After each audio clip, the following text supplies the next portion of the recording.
Good morning. My name is Lynn Drake, and I'm president of Compass Commercial. And today I have the honor of talking to Jumana Judeh, who owns a appraisal company called Judeh and Associates. How are you doing? I'm doing fantastic, Lynn. Thanks for reaching out to me. Happy to do so.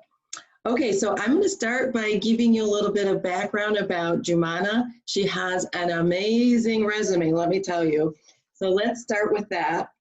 Jumana has been a commercial appraiser for over 2 years, where she has had the for over 2 decades, where she's had the opportunity to develop strong skills in valuing a variety of properties, including strip centers, office buildings, industrial properties, hotels, motels, gas stations, banks, marinas, schools, condemnation, proposed construction, which I thought was interesting, and more.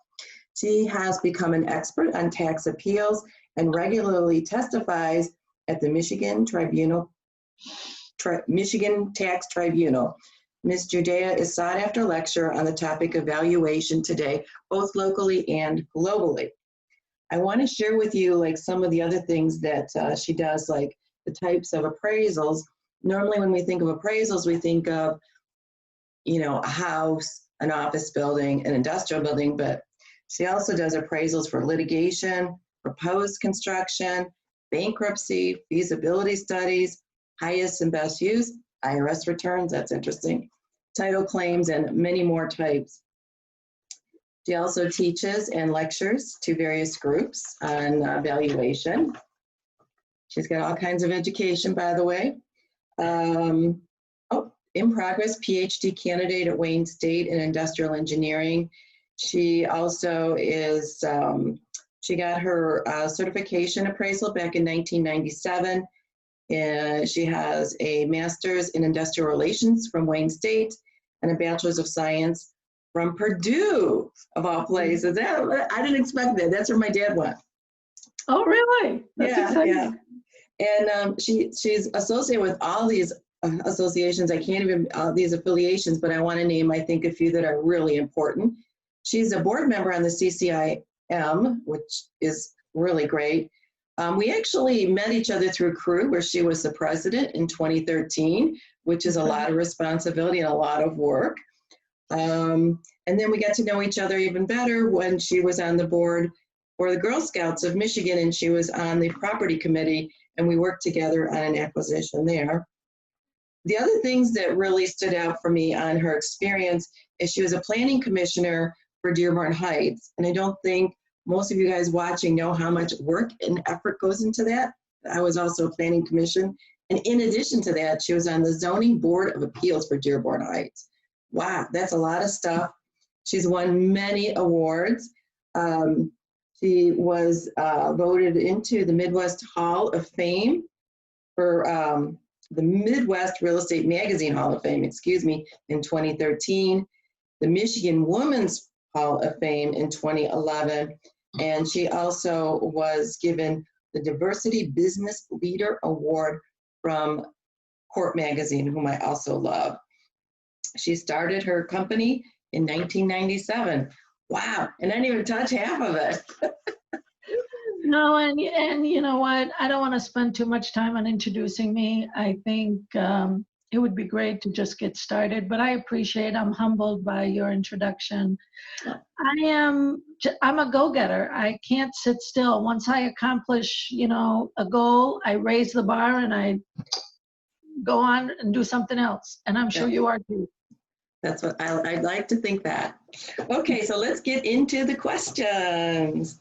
First of all, let me just tell everybody too, an appraiser is a huge math problem, which I tried to get my license once, but I don't have those math skills that you have. So why don't you tell us why you became an appraiser? First of all, I love numbers. I love math. When I started out my studies at Purdue, I actually wanted to be a CPA. Oh. So I enjoy the challenges of being an appraiser. I became an accidental appraiser because I was a single mom and needed to control my own hours. So, and combined the loving of math and real estate, I decided to become an appraiser and control my own destiny, and more importantly, my hours, because my kids were younger than 5. But I tremendously enjoy what I do. I'm like this nerd that when I drive with my husband, I see buildings differently than other people do. And Yeah. he's like, "You're such a nerd." And especially if I see a construction project, it's like, "Stop, I want to go through, walk through the construction project." I've done all those things too, I hate to tell you. So I guess I'm the nerd right there with you. Can you talk a little bit about the Great Recession and how it's changed your field between then and now? The Great Recession was an awesome, a terrible, terrible time for me. But it taught me a big lesson on being an entrepreneur, to be quite honest with you. Prior to the Great Recession, 99% of my revenue stream was coming from lenders. Everybody was lending, everybody was making money, and life was great. Then the lenders stopped lending, and my business just literally came to a halt. And I had never considered the concept of diversifying an income stream because business was great. And I lecture now on the need of diversifying your income stream. Mm-hmm. I didn't want to go work for anybody else. So I just sat back with Mr. Google and I started Googling what happens to people in a Great Recession and where can I plug my business in.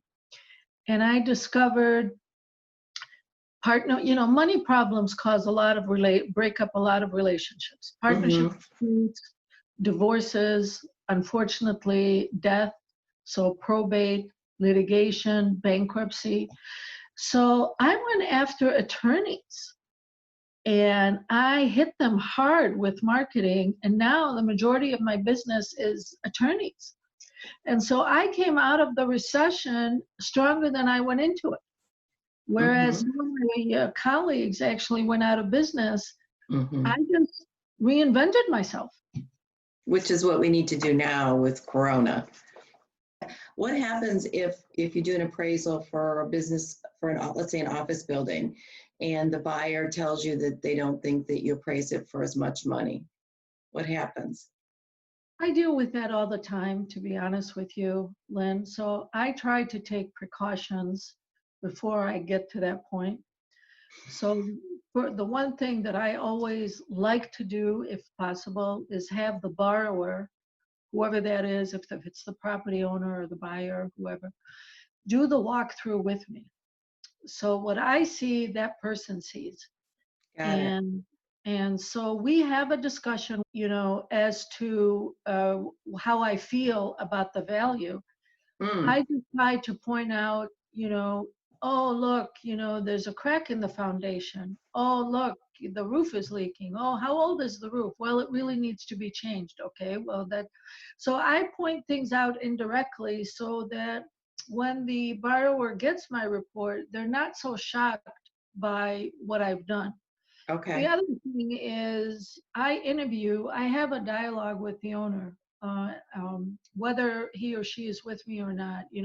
What motivated you to own this building? What have you done to the building? Why are you buying the building? How did you reach the sale price? Why do you think your property is worth $500,000?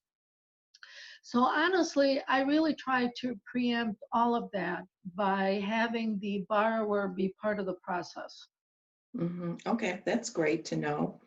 I had a couple questions for you. Can you talk about what's the difference between a broker opinion of value and an appraisal, which is what you do? Absolutely. First of all, a broker opinion is not an opinion of value. It's just that broker's opinion. Well, the value of the property can legally only be developed by an appraiser. So sometimes they could be the same, but many times they're not. And brokers apply adjustments, but again, it's not based on the level of education that we have and how our adjustments applied and on what basis. First of all, no lender will lend on a broker opinion of value. It's legally not an opinion of value, it's a broker opinion. Legally, the value of the property can only be developed by an appraiser. That's not to say that we may not have the same opinion, but many times we won't have the same opinion, because I've come across this many times. And their mindset is very different than ours. Their level of education is very different than ours. They are educated to make a sale, and we are educated to really dive into what creates value for this specific property. Right. Can you share with us the difference between, or share with us what you think about the cost comparison, the income capitalization, and the sales comparison valuations? So there are three traditional approaches to value, three typical approaches to value: the cost approach, the sales approach, and the income approach. The lender cannot, or the borrower cannot, dictate to us what approaches to value we develop. It is up to us.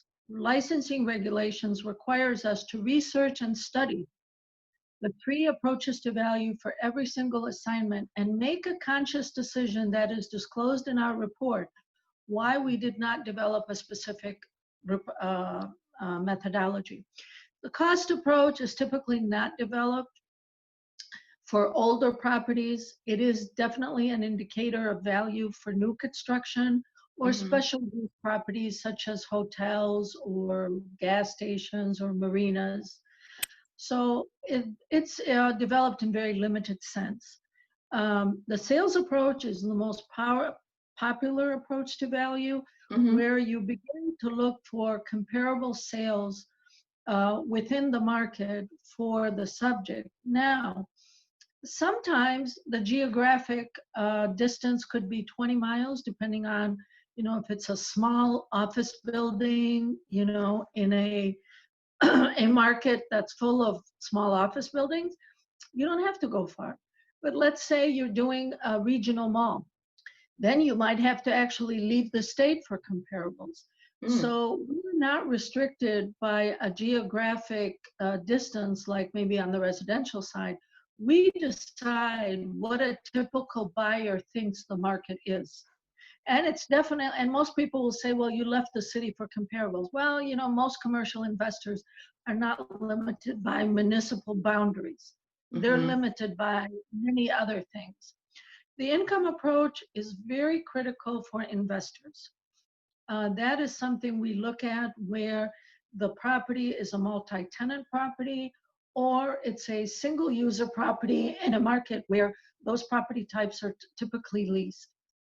And that is definitely something we look at, and lenders do analyze, especially for investment properties. So the internal rate of return, is that what you're using? The internal rate of return is applicable for multi-tenant properties that have long-term leases. Okay. And what we do is we analyze the income stream over to the end of a typical holding period. And then we bring that income stream back to the present based on some sort of rate of return.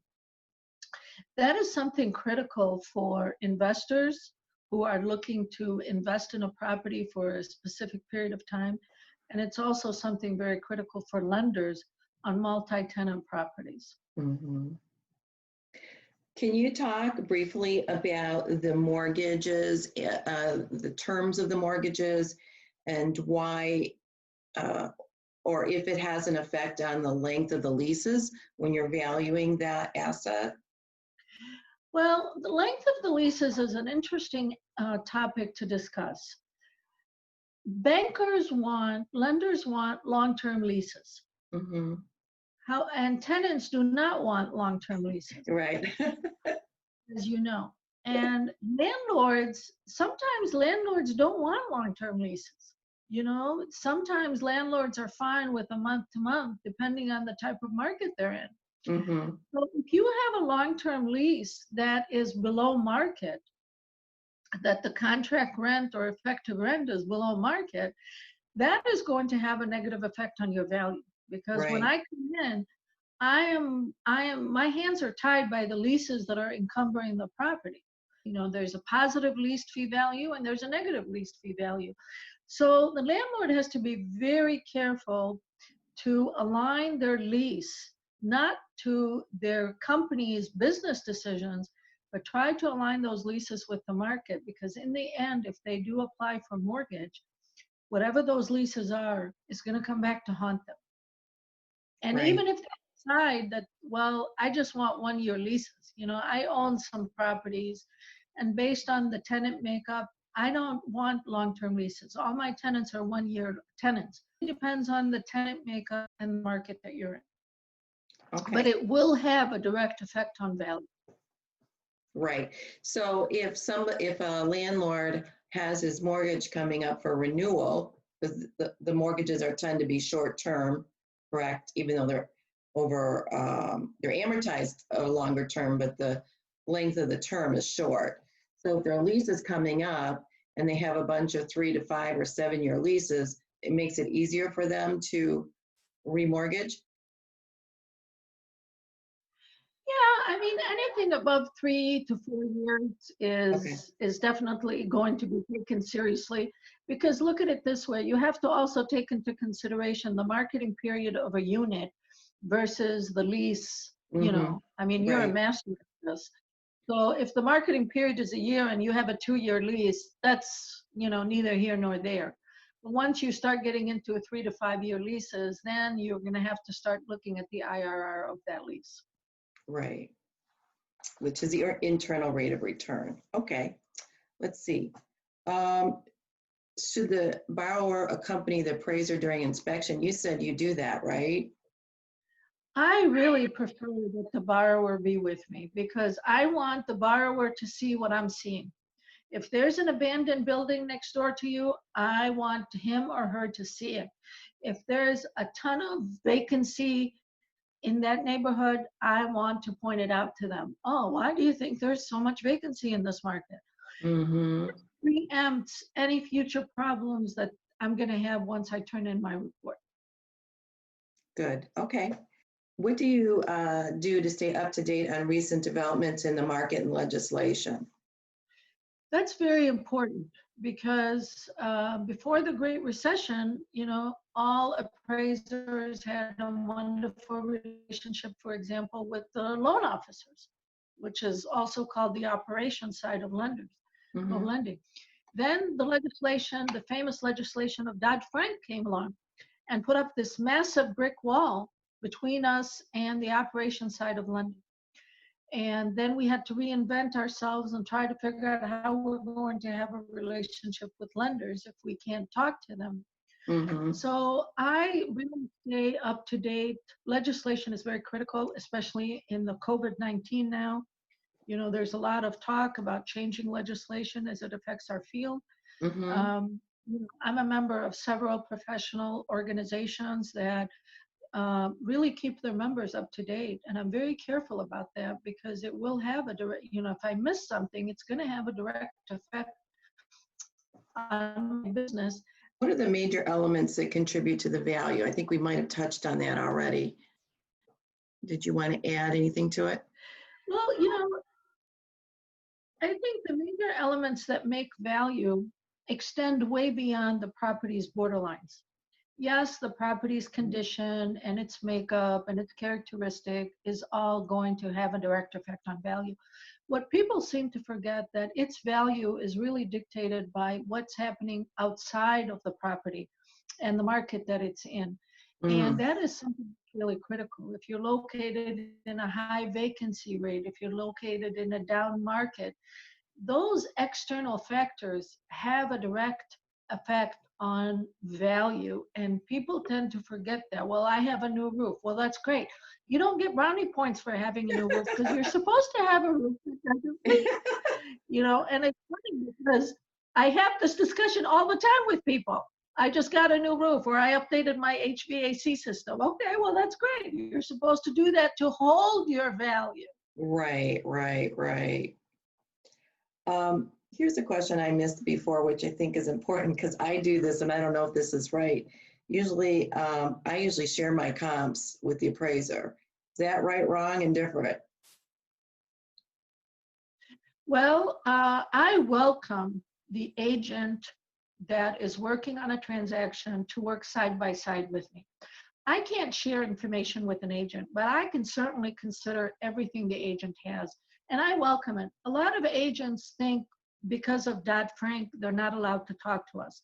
On the contrary, what Dodd-Frank says is no one can try to intimidate me by Okay. sharing information with me. And it's very specific about that. So when I ask agents, like, what motivated, how did you come up with this listing price? Or how did you help the buyer come up with a sale transaction? You're the master of the transaction. I just helicopter in and then I leave. And welcome the agent to work side by side with me. Right, good, that's good. I know I've given appraisers comps because I've been in real estate my entire life and they've ignored them. Like I said, they've done a lot of homework on the property and on the market as they see it. Now, sometimes if agents are trying to push value, and they share comps with me, and I already know that I can't make the sale price, and I'll call the agent and say, hey, what do you got? And they send me comps that I already know are going to be just garbage comps, But that shows that no one is expecting you to make sale price. But there's a lot of agents out there that really do take their job very seriously. I don't ignore anything anyone shares with me. I really don't. I welcome it. Good, I'm glad, because I was wondering what you're going to say about that one. So what makes value? And we just talked about it. What makes value is the property, its condition, its maintenance, its upgrades, and the market that it's in. And like I said, the market could be just, a strip on a major road, or like an industrial market in the I-75 corridor, or if it's a regional mall, it could be the Midwest I've worked on properties where the entire United States was the market because you have institutional buyers. Right. So it really depends on who the buyer is. Is the buyer a local doctor looking for a small medical office building?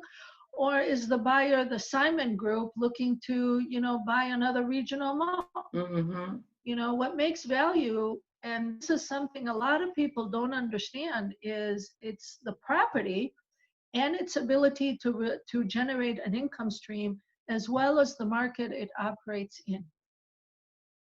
Great. You have given me, I've learned so much just listening to you. It's great. I really appreciate it. Is there anything else that you think that we should know? I think, as people deal with appraisers, they really have to understand that when we come out to a property, I am not there to serve your interest, Mr. or Mrs. Buyer. Mm-hmm. I am there, if it's a lending assignment, I am there to protect the interest of the lender. Mm-hmm. So a lot of people will say to me, well, I paid your fee, therefore you owe me. And, if it's a lending assignment, yeah, you paid my fee, but no, I serve the lender. I can't share anything with you because I can lose my license. Another issue people forget about appraisers is if I am on your property and let's say you and I are colleagues or friends, and now you worry that I showed up as the appraiser and am I going to mention it in the circle that we move in? The relationship borrowers or clients have with appraisers is very similar to attorneys. We legally can never even acknowledge that we're appraising a property or we have appraised a property without permission from whoever hired us. So, I tell my friends, if I show up as the appraiser, don't worry about it. I can't say anything. So this is all confidential. Great, great. I so appreciate, Jumana, you coming on. I mean, I've learned a lot, and I know that this will help the readers of the book. So I appreciate your time today. And Thank you. I appreciate, that you're asking me. I'm humbled by, that I always, I enjoy when people come to me and ask for my expertise on a field that I so tremendously enjoy.